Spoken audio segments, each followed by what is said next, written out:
اللهم صل على محمد وعلى ال محمد كما صليت على ابراهيم وعلى ال ابراهيم انك حميد مجيد.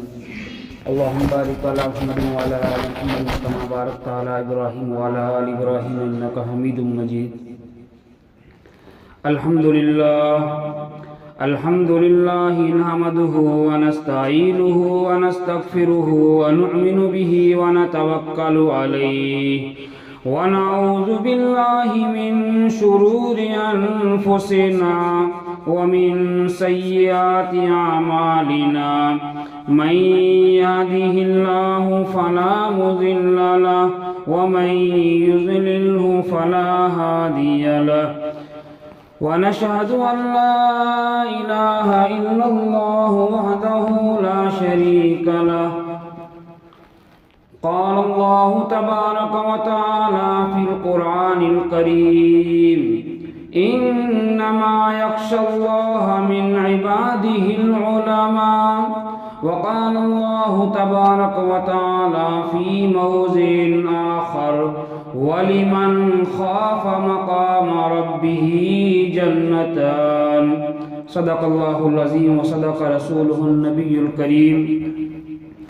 قابل قدر بزرگوں، عزیز نوجوان بھائیوں، رب العالمین کا بے انتہا فضل و کرم، اس ذات عالی کا بہت بڑا انعام و احسان ہوا کہ اس رب کریم نے، اس خالق و مالک نے، اس پروردگار و پال نہار نے ہم سب کو ایک عظیم دن میں، ایک مقدس دن میں، ایک بابرکت دن میں ایک اہم فریضے کو ادا کرنے کے لیے مسجد تک آنے کی توفیق دی. رب العالمین ہمارے آنے کو، جمع ہونے کو، بیٹھنے کو، کہنے سننے کو اور اہم فریضے کو ادا کرنے کو بہت قبول فرمائے. میرے دوستو، بزرگو، بھائیو، ہمارے ذہنوں میں یہ بات رہنی چاہیے کہ جتنے بھی نیک کام ہوتے ہیں، نمازوں کا پڑھنا، روزوں کا رکھنا، مالوں کی زکوٰۃ کا نکالنا، حج بیت اللہ کا کرنا، صدقہ خیرات کا نکالنا، راہ خدا میں نکلنا، جتنے بھی نیک کام ہیں، یہ سارے نیک کام وہی بندے کہتے ہیں جن کو اللہ تبارک و تعالیٰ توفیق دیتے ہیں. باری تعالیٰ کی توفیق کے بغیر کوئی بندہ کوئی نیک کام نہیں کر سکتا. مؤذن 5 وقت اذان کی آواز دیتا ہے: اللہ اکبر اللہ اکبر، کہ اللہ سب سے بڑے، اللہ سب سے بڑے. حی علی الصلاۃ، نماز کی طرف آؤ. حی علی الفلاح، کامیابی کی طرف آؤ. 5 وقت اعلان کرتا ہے. ہم اپنی آنکھوں سے دیکھتے ہیں کتنی ہمارے مسلمان بھائی ایسے ہوتے ہیں جو مسجد کی چوکھٹ پہ ہوتے ہیں، جو مسجد کے باہر کرسیوں پہ بیٹھے رہتے ہیں، جو مسجد کے پاس میں مجلس محفلیں لگائے بیٹھے رہتے ہیں، اور اذان کی آواز کو سن کے کیا ہوتا ہے؟ وہ اپنی دکان کو چلے جاتے ہیں، وہ اپنے کاروبار کو چلے جاتے ہیں، وہ اپنی کھیتی باڑی کو چلے جاتے ہیں، وہ اپنے گھر کو چلے جاتے ہیں. اور کتنے ایسے مسلمان ہیں جو اذان کی آواز کو سن کے کڑاکے کی سردی میں، صبح کے وقت میں گرم بستروں کو چھوڑتے ہیں اور ٹھنڈے پانی سے وضو کر کے آگے نماز ادا کرتے ہیں. ثابت کیا ہوا؟ ثابت یہ ہوا کہ جن کو اللہ تبارک و تعالیٰ توفیق دے دو یا کے نمازیں پڑھا کرتے ہیں، وہی اعمال صالحہ کیا کرتے ہیں. خیر، بہرحال اب رہی بات یہ کہ اللہ تبارک و تعالیٰ توفیق کن کو دیتے ہیں، کن کو نہیں دیتے ہیں. باری تعالیٰ کی چاہت یہ ہے کہ میرا ہر بندہ میری اطاعت کرنے والا بنے، میرا ہر بندہ میرے سامنے جھکنے والا بنے، میرا ہر بندہ میری فرما برداری کرنے والا بنے، میرا ہر بندہ میرے حکام کو پورا کرنے والا بنے.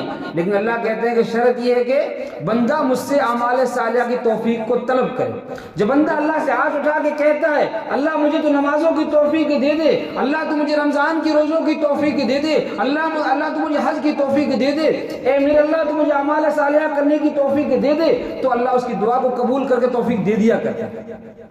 اللہ کہتے ہیں کہ اتنی سی شرط ہے، بس بندہ مجھ سے اعمال صالحہ کی توفیق کو مانگ لے، میں اس کو عطا کر دوں گا. اس لیے میرے بھائی، دوستو، بزرگوں، مسلمان کو چاہیے صبح سے لے کے شام تک، شام سے لے کے صبح تک 24 گھنٹے، ہر لمحہ، ہر پل، ہر وقت جو ہے اللہ تبارک و تعالیٰ سے اعمال صالحہ کی توفیق کو مانگا کریں. خیر، بہرحال میرے بھائی، رب العالمین نے ہمیں بے شمار، بے انتہا، لا تعداد، ان گنت نامحدود نعمتوں سے نوازا ہے.